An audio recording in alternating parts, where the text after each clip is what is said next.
जय गुरुदेव। महाराज जी ने कहा कि पूरे शरीर की तरफ से मन को हटा लीजिए और दुनिया को कुछ समय के लिए भूलिए कि दुनिया में हम हैं, दुनिया की चीज़ें हमारी हैं। ध्यान और भजन करते समय भूलना चाहिए। समझ लो दुनिया में हम हैं ही नहीं, हमारा कुछ भी नहीं। यह बात आप लोगों को समझना चाहिए, क्योंकि भजन पर ध्यान देना चाहिए। इसी विषय पर इस समय महाराज जी जोर दे रहे हैं। अहंकारियों से गुरु दूर रहते हैं।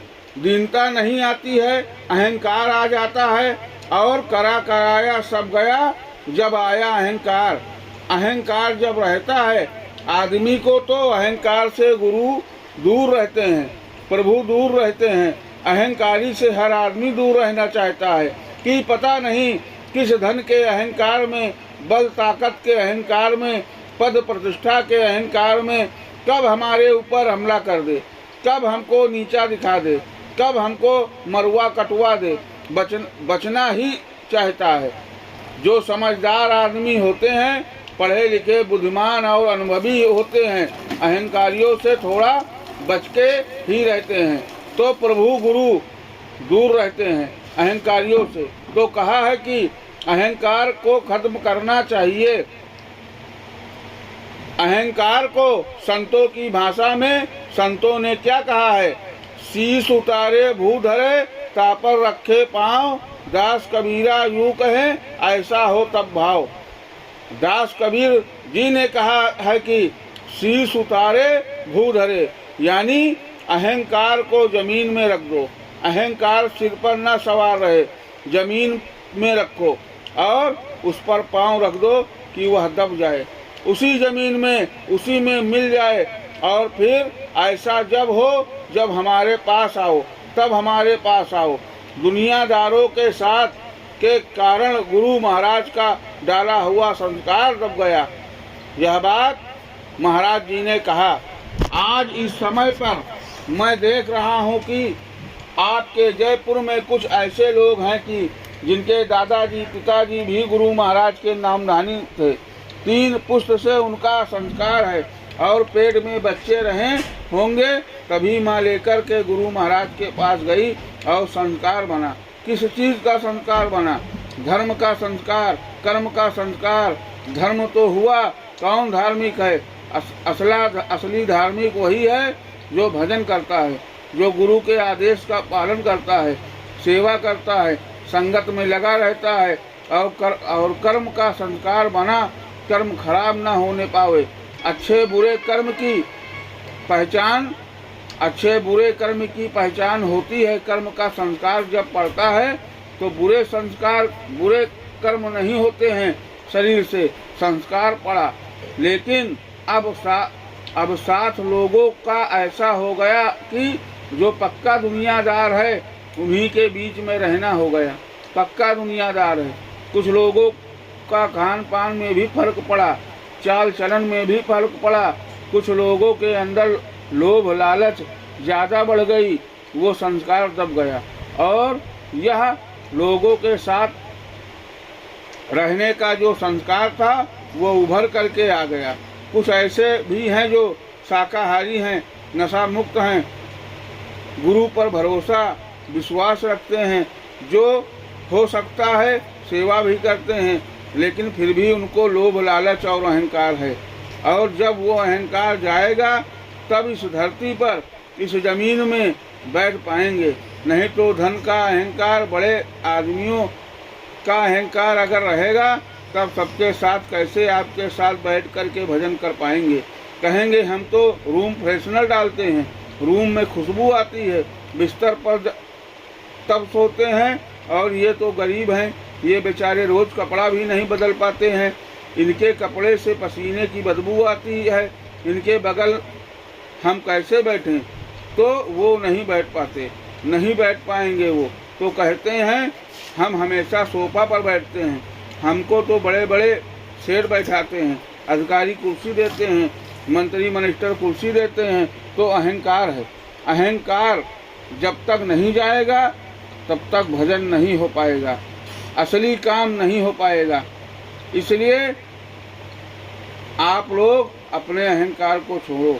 माता पिता और परिवार के हिसाब से बच्चे का संस्कार बनता है तो खाने पीने में और मौज मस्ती की आदत बन जाती है, क्योंकि वहाँ स्वर्ग वैकुंठ में तो आराम ही आराम है। वहाँ तो जो इच्छा कीन्ही मनमाही, हर प्रताप कछु दुर्लभ नाही। ऊपरी लोकों में जिस चीज़ की इच्छा करो वो चीज़ हाजिर हो जाती है। ऐसा भोजन अगर खाना चाहो यहाँ जैसा तो वो भी मिल जाएगा, उसका भी स्वाद ले लो, लेकिन वहाँ पहुँचने के बाद इच्छा खत्म हो जाती है। वहाँ तो कुछ नहीं, वो तो आनंद में मस्त हो जाता है। वहाँ जैसे कोई रामलीला रासलीला हो रही हो, कोई सत्संग हो रहा हो जिसमें जीव आकर्षित हो जाए, बातों को सुनने लग जाए, तब याद रहता है। नाश्ता पानी खाना नहीं याद रहता है, उसी में लय हो जाता है। ऐसे ही लय हो जाते हैं तो वही आदत बनी रहती है और उसी आदत में यहाँ भी फंस जाते हैं, ऐश और आराम में। लेकिन संस्कार रहते हैं और माता पिता का संस्कार पड़ता है। कुछ बादशाह ऐसे हुए हैं जो मजहबी हुए हैं, कुछ ऐसे हुए हैं राजा जो धार्मिक हुए हैं, और कुछ ऐसे हुए हैं कि क्रूर हुए हैं, दुष्ट हुए हैं, मार काट वाले हुए हैं, अपराधी हुए हैं। तो यह संस्कार के हिसाब से होता है। जैसा बाप और माँ परिवार होता है उसी हिसाब से बच्चों का संस्कार होता है। कुछ लोगों को भजन में आवाज़ भी साफ सुनाई पड़ जाती है, कुछ को मिलौनी आवाज़ सुनाई पड़ती है, बाद में छटती है। बराबर अभ्यास अगर करते रहोगे तो फिर बंद नहीं होगा, नहीं तो बंद भी हो जाता है। जब बंद हो जाता है तो दिखता नहीं, सुनाई नहीं पड़ता है। जल्दी कब खुल जाए कब बंद हो जाए इस समय कलयुग में कुछ नहीं कहा जा सकता है। लेकिन जैसे किसी रास्ते पर आप जा रहे हो, एक बार आपने रास्ता देख लिया तो उस रास्ते पर आप आसानी से जा सकते हो, देख करके जा सकते हो, अनुभव हो जाता है। आपको अंधेरे में जा सकते हैं, आंख बंद करके जा सकते हैं। सूरदास लोग होते हैं, सूरों को पता सब होता है। टटोल करके पैर रखते हैं तो अंदाज़ा हो जाता है कि यहाँ पर गड्ढा है, यहाँ पर घुमाव है, यहाँ पर ये है। ऐसे ही जब धीरे धीरे रुकने लगेगा तब हो जाएगा। ऐसा तो किसी को साफ सुनाई पड़ता है, किसी को देर से सुनाई पड़ता है, बाद में छटता है। लेकिन जो बराबर लगे रहते हैं मिलता सबको है। ये ऐसा दरवाज़ा है, ऐसा दर है, इसको छोड़ोगे नहीं प्रेमियों तो बात बन जाएगी। कहा गया पड़ा रहे दरबार में धक्का धनी का खाए, कभी तो गरीब नवाजई जो दर छाड़ न जाए। ये दर है, किसी चीज़ का दर है। तेरे दर पर आया हूँ, यह नीचे का दर है। उस प्रभु का यहीं से प्रभु का दर्शन होता है। इसी स्थान से जहाँ से देखने का अभ्यास करने का बताया जाता है, दोनों आँखों के बीच से यहीं से देवी देवताओं का दर्शन अंतर में होता है।